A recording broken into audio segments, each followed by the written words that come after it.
Greater Hyderabad లో పలు ప్రాంతాల్లో వర్షం పడుతోంది. హైటెక్ సిటీ, షేక్పేట్, బంజారాహిల్స్, జూబ్లీహిల్స్, పంజాగుట్ట, అమీర్పేట్, ఖైరతాబాద్ లో ముసురు పట్టింది. ఎస్ఆర్ నగర్, ఎర్రగడ్డ, బోరబండ, సనత్ నగర్, కుకట్పల్లిలో రాత్రి వర్షం దంచుకొట్టింది. దీంతో లోతట్టు ప్రాంతాలు జలమయమయ్యాయి. మాదాపూర్లో రోడ్లపై వరద నీరు నిలిచిపోయింది. ఉదయం నుంచి సిటీలోని పలు ప్రాంతాల్లోనూ మోస్తరు నుంచి తేలికపాటి వర్షం పడుతోంది. గ్రేటర్ హైదరాబాద్ లో పలు ప్రాంతాల్లో వర్షం పడుతోంది. హైటెక్ సిటీ, షేక్పేట్, బంజారాహిల్స్, జూబ్లీహిల్స్, పంజాగుట్ట, అమీర్పేట్, ఖైరతాబాద్ లో ముసురు పట్టింది. ఎస్ఆర్ నగర్, ఎర్రగడ్డ, బోరబండ, సనత్ నగర్, కుకట్పల్లిలో రాత్రి వర్షం దంచుకొట్టింది. దీంతో లోతట్టు ప్రాంతాలు జలమయమయ్యాయి.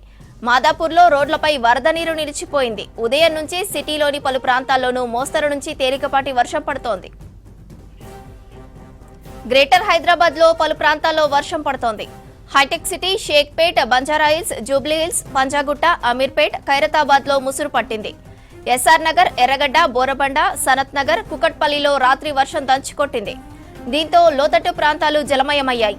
మాదాపూర్లోని రోడ్లపై వరద నీరు నిలిచిపోయింది. ఉదయం నుంచి సిటీలోని పలు ప్రాంతాల్లోనూ మోస్తరు నుంచి తేలికపాటి వర్షం పడుతోంది. సిటీలో వర్షం, ట్రాఫిక్ జామ్ కు సంబంధించి మరిన్ని డీటెయిల్స్ రాంప్రసాద్ అందించారు. రాంప్రసాద్, ఎక్కడెక్కడ వర్షం పడుతోంది? రవంతి, నిన్న సాయంత్రం మొదలైనటువంటి వర్షం అయితే హైదరాబాద్ నగరంలో ప్రస్తుతం కూడా కొనసాగుతూనే ఉంది. ఎడతెరిపి లేకుండా కురుస్తున్నటువంటి వర్షానికి అయితే ఇటు రోడ్లపై కూడా ట్రాఫిక్ జామ్లు ఏర్పడుతున్నాయి. మనం ప్రస్తుతం హైదరాబాద్లో ఉన్నటువంటి గచ్చిబౌలి ఫ్లైఓవర్ నుంచి ఇటు సైబరాబాద్ కమిషనరేట్ ముందుగా ఇటు షేక్పేట్ వెళ్ళేటువంటి ప్రధాన రహదారిపై అయితే ఉన్నాం. మనం చూడవచ్చు, ఎందుకంటే నిన్నటి నుంచి కురుస్తున్నటువంటి భారీ వర్షానికి అయితే ఇటు షేక్పేట బయోడైవర్సిటీ వద్ద ఉన్నటువంటి ఫ్లైఓవర్ సమీపంలో కొంత వాటర్ స్టాగ్నేట్ అవ్వడం జరిగింది. ఈ క్రమంలోనే వాటర్ స్టాగ్నేషన్స్ క్లియర్ చేసినప్పటికీ కూడా అక్కడ కొంత మట్టి పేరుకుపోవడంతో అయితే కొంత వాహనాలు స్వల్పంగా ట్రాఫిక్ జామ్ అయితే ఏర్పడినటువంటి దృశ్యాలను మనం చూస్తున్నాం. ఒకసారి మనం గమనిస్తే ఇటు మనకు ఇక్కడ గచ్చిబౌలి ఫ్లైఓవర్ పైనుంచి వచ్చేటువంటి వాహనాలన్నీ కూడా, అదేవిధంగా ఇటు గచ్చిబౌలి కింద నుండి కూడా, ఫ్లైఓవర్ కింద నుంచి కూడా ఏదైతే ఇటు ఓఆర్ఆర్ నుంచి కానీ అటు డెలైట్ నుంచి కానీ తదితర ప్రాంతాల నుంచి వస్తున్నటువంటి వాహనాలు అయితే మనం చూడవచ్చు. ముఖ్యంగా అటు కొత్తగూడ చౌరస్తా నుంచి వస్తున్నటువంటి వాహనాలన్నీ కూడా క్రమక్రమంగా ఇటు షేక్పేట్ వైపు వెళ్తున్న క్రమంలో ఇటు బయోడైవర్సిటీ వద్ద అయితే కొంత ట్రాఫిక్ జామ్ ఏర్పడింది. ఈ క్రమంలోనే వాహనాలన్నింటినీ ట్రాఫిక్ జామ్ను క్లియర్ చేసేందుకు ట్రాఫిక్ సంబంధించినటువంటి అధికారులు, సిబ్బంది కూడా ప్రయత్నం చేస్తున్నప్పటికీ ఉదయం నుంచి కూడా అర్ధరాత్రి ఇటు భారీ వర్షం కురవడంతో అయితే గచ్చిబౌలి, అదేవిధంగా ఇటు హైటెక్ సిటీ, షేక్పేట తదితర ప్రాంతాల్లో భారీగా వర్షం కురిసింది. అంతేకాకుండా ప్రస్తుతం ఉదయం నుంచి కూడా ముసరు అనేది కొనసాగుతున్నతో అయితే ఇటు వాహనదారులకు కూడా కొంత ఇబ్బందులు ఏర్పడుతున్నటువంటి పరిస్థితి ఉంది. ఎందుకంటే ఇటు ముఖ్యంగా ద్విచక్ర వాహనాలపై వెళ్తున్నటువంటి వాహనదారులకైతే వర్షం కారణంగా తీవ్ర అంతరాయం చెప్పవచ్చు. ఈ క్రమంలోనే కొంత రోడ్లపైన నీరు నిలిచి ఉండడంతో, అదేవిధంగా నీటి ద్వారా కొట్టుకోవచ్చినటువంటి మట్టి పేరుకుపోవడంతో అయితే కొంత ట్రాఫిక్ జామ్కు ఆస్కారం ఉండేటువంటి పరిస్థితి ఉన్న క్రమంలో వాహనాలు అయితే కొంత నెమ్మదిగా వెళ్తున్నటువంటి పరిస్థితిని చూస్తున్నాం. అంతేకాకుండా ఇటు ప్రధాన రహదారితో పాటు దీనికి పక్కనే ఉన్నటువంటి సర్వీస్ రోడ్ల నుంచి కూడా వాహనాలు అయితే వెళ్తున్నాయి. ఎందుకంటే ఉదయాన్నే ఇప్పుడు కార్యాలయాలకు వెళ్ళే సమయం కావడంతో అయితే ఈ ప్రాంతం అంతా కూడా సాధారణంగానే చాలా రద్దీగా ఉంటుంది. కానీ వర్షం ప్రభావం కారణంగా అయితే ఇటు వాటర్ నైట్ నుంచి కూడా ఎడతెరిపి లేకుండా కురుస్తున్నటువంటి వర్షంతో ఈ ప్రాంతంలో అయితే కొంత వాహనాల రాకపోకలకు అంతరాయం కలిగిందని చెప్పవచ్చు. కానీ ఎక్కడ కూడా ట్రాఫిక్ నిలవకుండానే ఇటు అధికారులు అయితే ఎప్పటికప్పుడు ముందుగా అయితే పంపిస్తున్న క్రమంలో అయితే మరికొన్ని గంటల పాటు కూడా వర్షం ఉందని ఇప్పటికే హైదరాబాద్ వాతావరణ శాఖ నివేదికలు ఉండడంతో అయితే ఇటు వాటర్ లాగిన్ పాయింట్స్ పైన అయితే ఇటు హైదరాబాద్ సంబంధించినటువంటి జిహెచ్ఎంసీతో పాటు ఇటు ట్రాఫిక్ సంబంధించినటువంటి అధికారులు, ఇటు లా అండ్ ఆర్డర్ అధికారులు కూడా కొంత పర్యవేక్షణను పెంచడం జరిగింది. ఎందుకంటే ఇటు వాటర్ లాగిన్ పాయింట్స్ మనం చూస్తున్నాం. ఇటు షేక్పేట్ తదితర ప్రాంతాల్లో ఇటు మణికొండ మున్సిపాలిటీకి సంబంధించినటువంటి ఒక సిబ్బంది కూడా ఎక్కడ కూడా వాటర్ లాగిన్ పాయింట్స్ వద్ద వాటర్ అయితే నిలవకుండా చూస్తున్నారు. ఎందుకంటే ఇటు 3 కమిషనరేట్ల పరిధిలో మనం గమనిస్తే ఇటు గ్రేటర్ హైదరాబాద్ ఓఆర్ఆర్ పరిధి మొత్తం కూడా వర్షం అనేది నిన్న సాయంత్రం నుంచి మొదలై కురుస్తూనే ఉంది. వర్షం ఈ ఎడతెరిపి లేకుండా కురుస్తున్నటువంటి వర్షానికి చాలా ప్రాంతాలలో కూడా కొంత వాహన రాకపోకలకు కొంత అంతరాయం కలుగుతూ ఉంది. ఎందుకంటే ఇటు వాహనాలు నిలిచిపోకుండా అయితే ఇటు ట్రాఫిక్ అధికారులు చర్యలు చేపడుతున్న క్రమంలో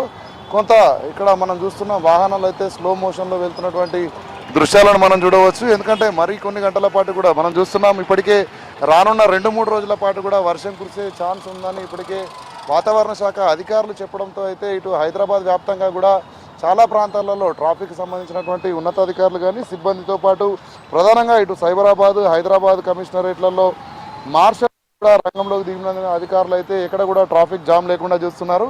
సాధారణంగా ఈ ప్రాంతాల్లో అయితే ఇటు ట్రాఫిక్ మార్షల్స్ అయితే ఉదయం ఒక 4 గంటలు, సాయంత్రం ఒక 4 గంటలు మాత్రమే విధుల్లో ఉండేవారు. కానీ ఇటు వర్షం ప్రభావంతో అయితే ఇటు వాహనాల రాకపోకలకు కొంత ఇబ్బంది కలుగుతుందన్న క్రమంలో అయితే ఇటు మార్షల్స్ని కూడా ఇటు కంటిన్యూగా వాళ్ళు విధులు నిర్వహించినటువంటి పరిస్థితి అయితే ఇటు హైదరాబాద్ కమిషనరేట్లో కానీ ఇక్కడ సైబరాబాద్ కమిషనరేట్కి సంబంధించినటువంటి ట్రాఫిక్ మార్షల్స్ కూడా కొనసాగుతున్నారని చెప్పవచ్చు. ఎందుకంటే ఇప్పటికే మనం చూస్తున్నాం హైదరాబాద్లో అత్యధికంగా ఇటు షేక్పేట్లో 8 సెంటీమీటర్ల వర్షం కురిసినట్లుగా కూడా ఇటు వాతావరణ శాఖ అయితే ఇప్పటికే చెప్పడం జరిగింది. ఇటు 8 సెంటీమీటర్ల వర్షం కురవడంతో పాటు ఇటు పక్కనే ఉన్నటువంటి జూబ్లీ హిల్స్ కానీ అదేవిధంగా ఇటు ఓల్డ్ సిటీకి సంబంధించినటువంటి కార్వాన్ తదితర ప్రాంతాలలో కూడా అత్యధిక వర్షపాతం నమోదవ్వడం జరిగింది. అంతేకాకుండా హైదరాబాద్లో చాలా ప్రాంతాలలో కూడా మనం చూస్తే 3 సెంటీమీటర్లకు విరిచినటువంటి వర్షం కనిష్టంగా ఉన్నప్పటికీ గరిష్టంగా అయితే 8 సెంటీమీటర్ల వరకు కూడా వర్షం కురవడంతో అయితే చాలా ప్రాంతాలలో ముఖ్యంగా లోతట్టు ప్రాంతాల ప్రజలను అయితే ఇప్పటికే అధికారులు అలర్ట్ చేసినటువంటి పరిస్థితి మనం హైదరాబాద్ వ్యాప్తంగా చూస్తున్నాం. అంతేకాకుండా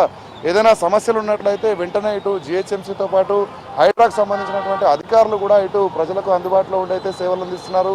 మనం చూడవచ్చు డిఆర్ఎఫ్కు సంబంధించినటువంటి ఏదైతే హైడ్రా డిజాస్టర్ రెస్పాన్స్ ఫోర్స్ ఉందో ఇటు ప్రధానంగా ఇటు ట్రీ ఫాల్స్ కానీ అదేవిధంగా ఇటు వాటర్ స్టాగ్నేషన్స్ పైన అయితే దృష్టి పెట్టడం జరిగింది. అంతేకాకుండా ఇటు వాటర్ బోర్డుకు సంబంధించినటువంటి మ్యాన్ హోల్స్ వద్ద కూడా వాటర్ ఎప్పటికప్పుడు క్లియర్ అయ్యే విధంగా అయితే సంబంధిత శాఖలన్నీ కూడా పర్యవేక్షణ చేస్తున్న క్రమంలో ఇటు సైబరాబాద్ కమిషనరేట్ ఏరియా పరిధిలో ఉన్నటువంటి ఒక వాహనాల ట్రాఫిక్ని కూడా క్రమక్రమంగా ఇటు ట్రాఫిక్ రద్దీని తగ్గించేటువంటి ప్రయత్నం అయితే ఇటు ట్రాఫిక్ సిబ్బంది చేస్తున్నారు. అంతేకాకుండా సంబంధిత మనం చూస్తున్నాం ఇక్కడ సైబరాబాద్ కమిషనరేట్ పరిధిలో ఇటు మాదాపూర్తో పాటు ఇటు పక్కనే ఉన్నటువంటి ప్రాంతాలు అన్నిటి నుంచి వచ్చేటువంటి ట్రాఫిక్ను మొత్తం కూడా బ్యాలెన్స్ చేస్తూ ఎక్కడ కూడా వాహనాలు నిలవకుండా కొంత తక్కువ స్పీడ్లో వెళ్తున్నప్పటికీ కూడా వాహనాల ట్రాఫిక్ అనేది లేకుండానే అధికారులు అయితే చర్యలు తీసుకున్నారు. మరొక కొన్ని గంటల పాటు వర్షం ఉన్న క్రమంలో అయితే ఇటు ట్రాఫిక్కు సంబంధించి ప్రజలకు ఎలాంటి ఇబ్బందులు లేకుండా అయితే ఇక్కడ ట్రాఫిక్ అధికారులు చర్యలు తీసుకున్నటువంటి పరిస్థితి అయితే ఇక్కడ సైబరాబాద్ కమిషనరేట్ పరిధిలో కొనసాగుతూ ఉంది. ముఖ్యంగా ఇప్పటికే మనం చూస్తున్నాం హైదరాబాద్ వ్యాప్తంగా కూడా ప్రధాన రహదారులైనటువంటి ఇటు మాదాపూర్ కానీ అదేవిధంగా పంజాగుట్ట, ఎర్రగడ్డ తదితర ప్రాంతాల్లో కూడా భారీ వర్షం కురవడంతో అక్కడ ఉన్నటువంటి ప్రధాన రహదారులపై కూడా కొంత వాటర్ అనేది అటు మెట్రో రైల్వే స్టేషన్ల కింద కూడా కొంత స్టాగ్నేట్ అయిన పరిస్థితి. వాటిని క్లియర్ చేస్తున్నప్పటికీ కూడా వాహనాల రద్దీ దృష్ట్యా అయితే కొంత ప్రజలు వాటర్లో నుంచే వెళ్లాల్సినటువంటి పరిస్థితి అయితే ఉంటా ఉంది. ముఖ్యంగా ఇటు మనం చూస్తే పంజాగుట్టతో పాటు పంజాగుట్ట మెట్రో స్టేషన్ కింద అదేవిధంగా అటు అమీర్పేట్ ప్రాంతాల్లో అయితే వాటర్ను అక్కడ స్టాగ్నేట్ అవ్వకుండా ఇటు జిహెచ్ఎంసీతో పాటు ఇటు వాటర్ బోర్డుకు సంబంధించినటువంటి సిబ్బంది కూడా ఎప్పటికప్పుడు లాగిన్ పాయింట్స్ వద్దనే ప్రత్యేక మాన్సూన్ టీమ్స్ కూడా అక్కడ ఉండి అయితే ఈ యొక్క చర్యలు చేపడుతున్నటువంటి పరిస్థితి హైదరాబాద్ వ్యాప్తంగా కొనసాగుతుంది. ముఖ్యంగా ఇటు మాన్సూన్ టీమ్స్తో పాటు డిజాస్టర్ టీమ్స్ కూడా యాక్టివ్లో ఉన్నాయి. ఎందుకంటే రానున్న 2-3 రోజుల పాటు కూడా వర్షాలు కురుస్తాయి. ఈ నెల 24, 25 వరకు కూడా ఇటు భారీ నుంచి అతి భారీ వర్షాలు కురిసేటువంటి అవకాశం ఉందని అయితే హైదరాబాద్ వాతావరణ శాఖ నివేదికలు ఇవ్వడంతో అయితే దీంతో ప్రభుత్వ యంత్రాంగం కూడా ఆదేశాలు జారీ చేసింది. ఎక్కడ కూడా ప్రజలకు ఇబ్బంది లేకుండా ముఖ్యంగా లోతట్టు ప్రాంతాల ప్రజలపై అయితే ఎప్పటికీ పర్యవేక్షణ కొనసాగించాలి. ప్రజలకు ఇబ్బందులు లేకుండా సంబంధిత శాఖల అధికారులందరూ కూడా క్షేత్రస్థాయిలో ఉండి ప్రజలకు అందుబాటులో ఉన్నటువంటి ఆదేశాలు ఉన్న క్రమంలో అయితే ఇటు లైన్ డిపార్ట్మెంట్స్ అన్నీ కూడా ప్రజలకు ఎక్కడ కూడా ఇబ్బందులు లేకుండా చర్యలు తీసుకున్నటువంటి పరిస్థితి అయితే హైదరాబాద్ వ్యాప్తంగా కొనసాగుతుంది. శ్రవంతి.